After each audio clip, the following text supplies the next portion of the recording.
Hey guys, it's Mitch here. Welcome back to my channel. Today's video, I'm going to be cleaning up and repotting this plant here. This is called Alsobia dianthiflora or Laceflower vine.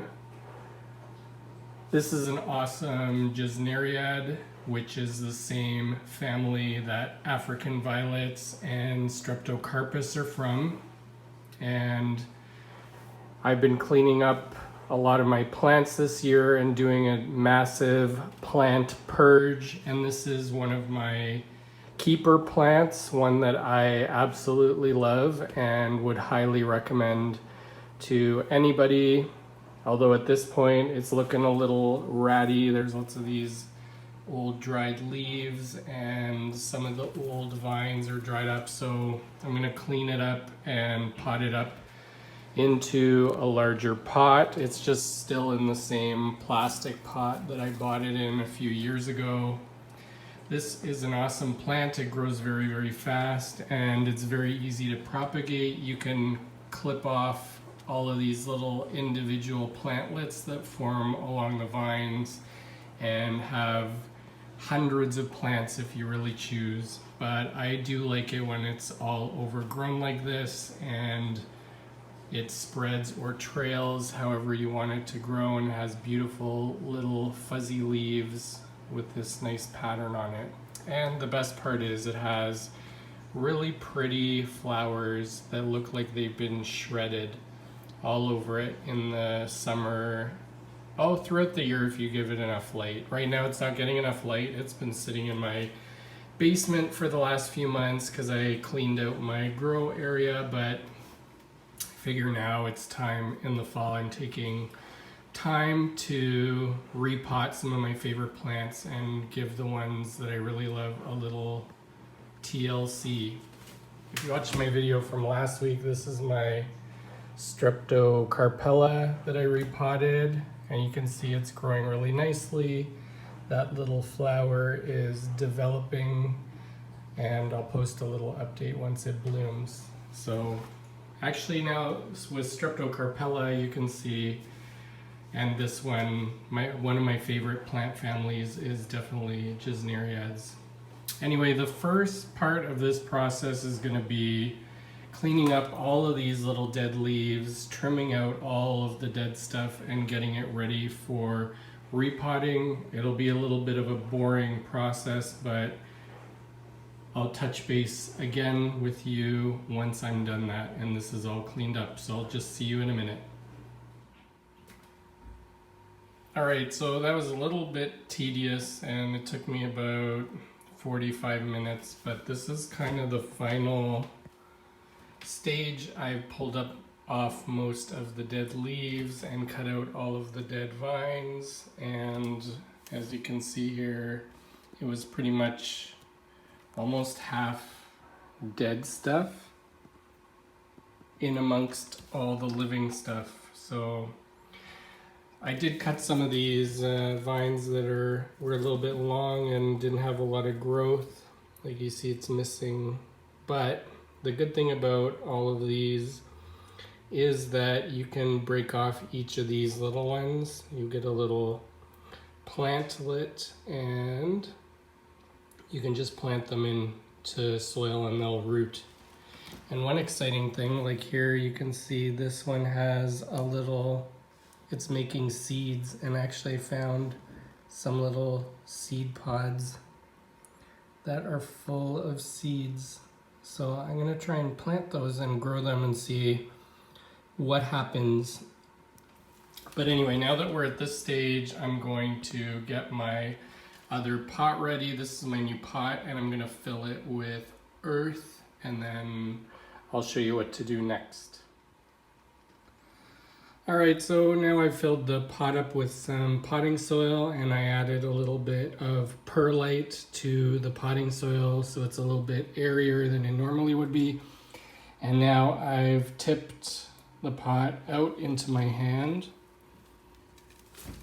I just throw it in there. And I want the top of where the soil used to be, like in the old pot, I want it to be pretty deep. Like I'm gonna leave about 2 inches depth from the top of the pot, because as you can see, the way this plant grows these long little vines and little plantlets all along the vines. So actually the surface of the soil just has old vines or vines that are connected to these little plantlets, and I want to bury all of that beneath a nice new layer of soil. So let me just fill around carefully here along the edge of the pot, and then we'll come back and I'll show you what it looks like. All right, we're back, and now the plant has been filled in around the edges with soil. And what I did was top the soil up and it's hard to see, but I made a little mound. So it's kind of mounded up coming over the edge of the pot. There you can kind of see it. It's not below the rim, because what I want to do now is I'm going to trim off any of these really long vines if they're see how this one is kinked, and I'll cut it off and take the little plant, leave a little bit of that stem there, and go around and fill it in, just push it into the soil. And any of these vines, like see this one is a pretty short growth, I will go around and push them into the soil so that they can root, and I'll kind of push them down.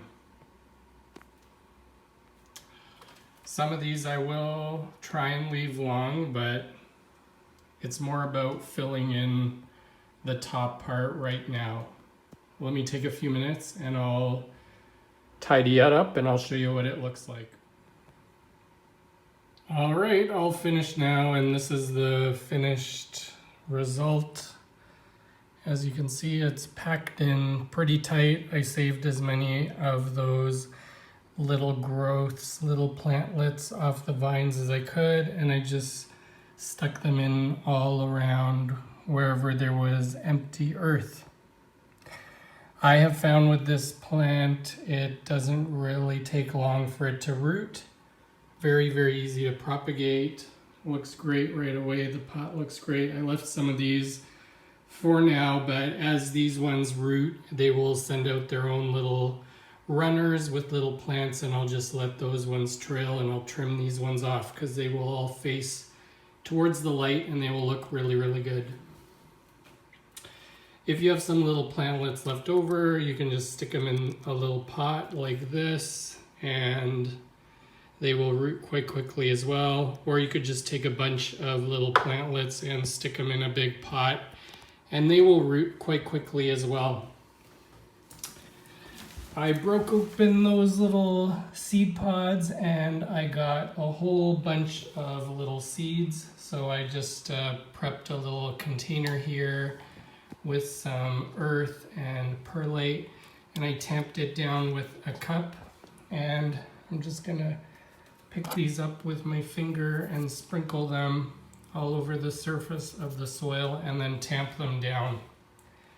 And then I'll cover this whole container with saran wrap. And hopefully we'll get something germinating. I'll put them in a nice bright, warm spot and wish me luck. As for this Alsobia dianthiflora that we just repotted, I'm just gonna put it in a nice bright, indirect light, and I'm gonna leave it nice and wet and not too much sun for now, and just let it get established. That's pretty much it. It's a bit of a process. Sometimes I wonder if it's not just easier to throw the whole plant out and start it fresh from a whole new bunch of plantlets, but I'm always sad to throw away a nice healthy plant.